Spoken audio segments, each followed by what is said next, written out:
Assalamualaikum warahmatullahi wabarakatuh. Perkenalkan, nama saya Najih Salsabila dari Prodi PGSD kelas ASD 3 dengan nomor NIM 2019-8-2018. Di sini saya akan memaparkan materi tentang pengertian administrasi dan paradigma filsafat ilmu administrasi.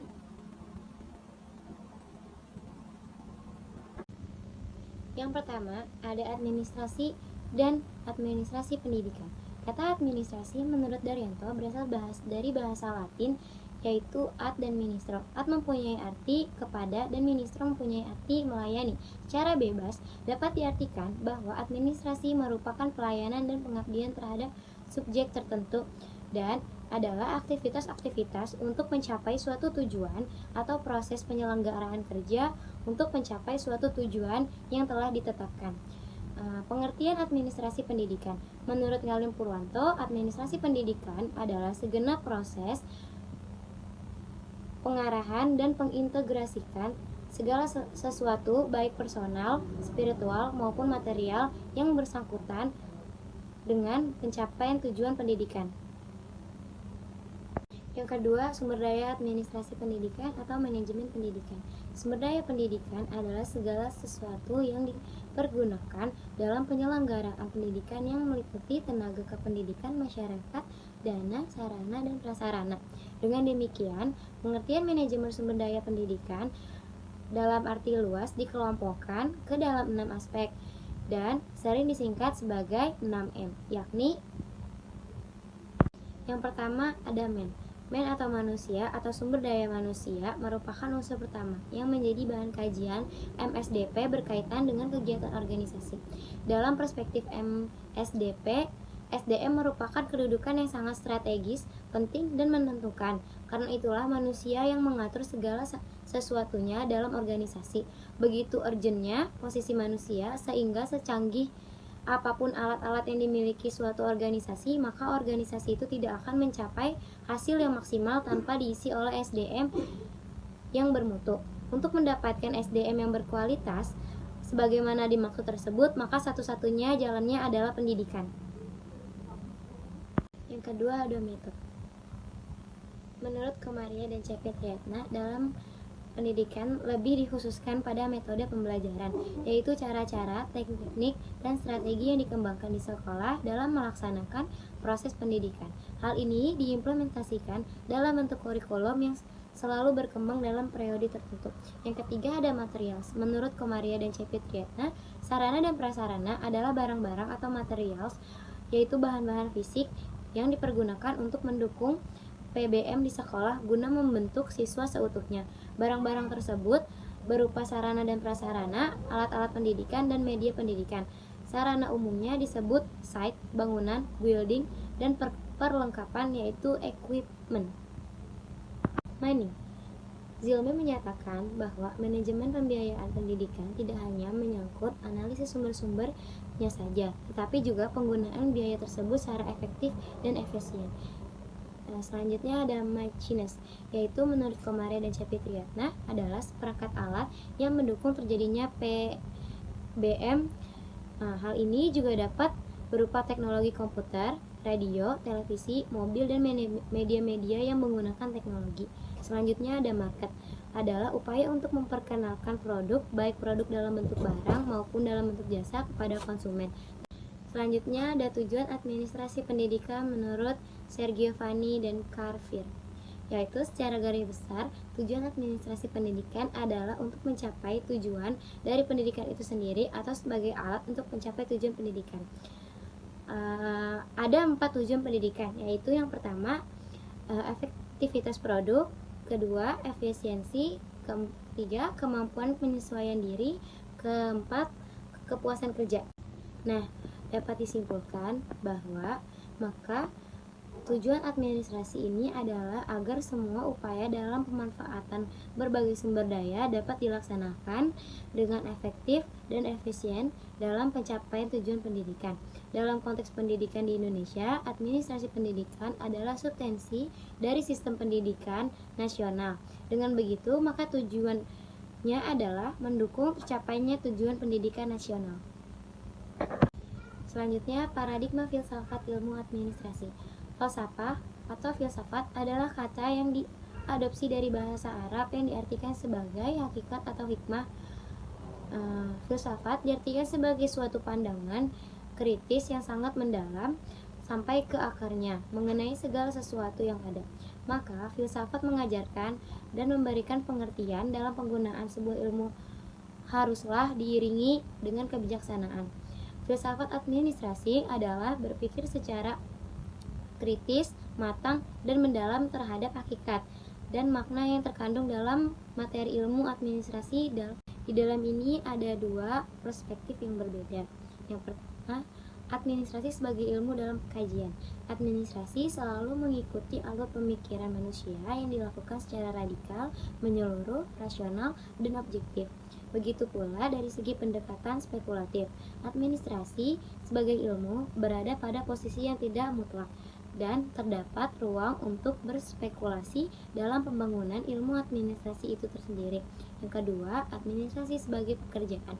Apabila seluruh pegawai atau karyawan dalam suatu organisasi secara berjenjang dapat memahami struktural pekerjaan masing-masing, maka pekerjaan administrasi dapat diselesaikan secara efektif. Hakikat pendidikan. Dengan demikian, hakikat pendidikan adalah sangat ditentukan oleh nilai-nilai, motivasi, dan tujuan dari pendidikan itu sendiri. Maka, hakikat pendidikan dapat dirumuskan sebagai berikut. Pertama, pendidikan merupakan proses interaksi manusiawi yang ditandai keseimbangan antara kedaulatan subjek didik dengan kewibawaan pendidik.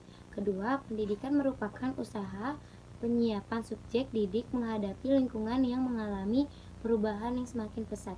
Ketiga, pendidikan meningkatkan kualitas kehidupan pribadi dan masyarakat. Keempat, pendidikan berlangsung seumur hidup. Kelima, pendidikan merupakan kiat dalam penerapan prinsip-prinsip ilmu. Dapat disimpulkan bahwa hakikat pendidikan pada dasarnya adalah upaya manusia untuk mempertahankan keberlanjutan kehidupannya yang tidak hanya berlanjut keberadaan fisik atau raganya, akan tetapi juga keberlanjutan kualitas jiwa dan peradabannya, dalam arti terjadi peningkatan kualitas budayanya, baik melalui pendidikan yang dilaksanakan secara alami oleh orang tua kepada anak atau masyarakat kepada generasinya, hingga pendidikan yang diselenggarakan oleh organisasi-organisasi pendidikan yang lebih mudah dikenal dengan istilah sekolah, baik formal maupun non-formal, sehingga pendidikan itu berlangsung seumur hidup atau lebih dikenal dengan sebutan long life education. Selanjutnya, hakikat subjek pendidikan. Subjek didik bertanggung jawab atas pendidikannya sendiri sesuai dengan wawasan pendidikan seumur hidup. Kedua, subjek didik merupakan potensi baik fisik maupun psikologi yang berbeda-beda, sehingga masing-masing subjek didik merupakan insan yang unik. Ketiga, subjek didik merupakan pembinaan individual serta perlakuan yang lebih manusiawi. Hakikat guru dan tenaga kependidikan. Guru dan tenaga kependidikan adalah agen pembaruan di segala bidang utama dalam bidang kependidikan. Kedua, guru dan tenaga kependidikan harus bertanggung jawab secara profesional dalam meningkatkan kemampuannya secara kontinu. Ketiga, guru dan tenaga kependidikan harus berperan di dalam kepemimpinan dan nilai-nilai norma di dalam masyarakat. Keempat, guru dan tenaga kependidikan harus mampu menjunjung tinggi nilai-nilai kode etik profesi yang dipegangnya. Kelima, guru dan tenaga kependidikan harus mampu bertanggung jawab atas keberhasilan proses hasil belajar terhadap subjek didiknya. Dalam dunia pendidikan, guru merupakan faktor penting dan utama karena guru adalah orang yang bertanggung jawab terhadap perkembangan jasmani dan rohani peserta didik. terutama di sekolah, untuk mencapai kedewasaan peserta didik sehingga ia menjadi manusia yang paripurna dan mengetahui tugas-tugasnya sebagai manusia. Dalam arti khusus dapat dikatakan bahwa setiap diri guru terletak tanggung jawab untuk membawa siswanya ke arah kedewasaan atau taraf kematangan tertentu. Selanjutnya ada hakikat belajar mengajar. Yang pertama, peristiwa belajar mengajar terjadi apabila subjek didik secara aktif berinteraksi dengan lingkungan belajar yang diatur oleh guru. Kedua, proses belajar mengajar yang efektif memerlukan strategi dan media atau teknologi pendidikan yang tepat. Ketiga, program belajar mengajar dirancang dalam dan diimplementasikan sebagai suatu sistem. Keempat, proses dan produk belajar perlu memperoleh perhatian seimbang di dalam pelaksanaan kegiatan belajar mengajar. Kegiatan belajar mengajar adalah suatu kondisi dengan sengaja diciptakan guru. Guru yang menciptakannya guna membelajarkan anak didik. Guru yang mengajar dan anak didik yang belajar. Perpaduan dari kedua unsur manusiawi ini lahirlah interaksi edukatif dengan memanfaatkan bahan sebagai mediumnya. Di sana semua komponen pengajaran diperankan secara optimal guna mencapai tujuan pengajaran yang dilaksanakan. Selanjutnya, hakikat kelembagaan. Yang pertama, LPTK merupakan lembaga pendidikan profesional yang melaksanakan pendidikan tenaga kependidikan dan pengembangan ilmu teknologi kependidikan bagi peningkatan kualitas kehidupan. Yang kedua, LPTK menyelenggarakan program-program yang relevan dengan kebutuhan masyarakat baik kumulatif maupun kualitatif. Nah, selanjutnya, LPTK dikelola dalam suatu sistem pembinaan yang terpadu dalam rangka pengadaan tenaga kependidikan.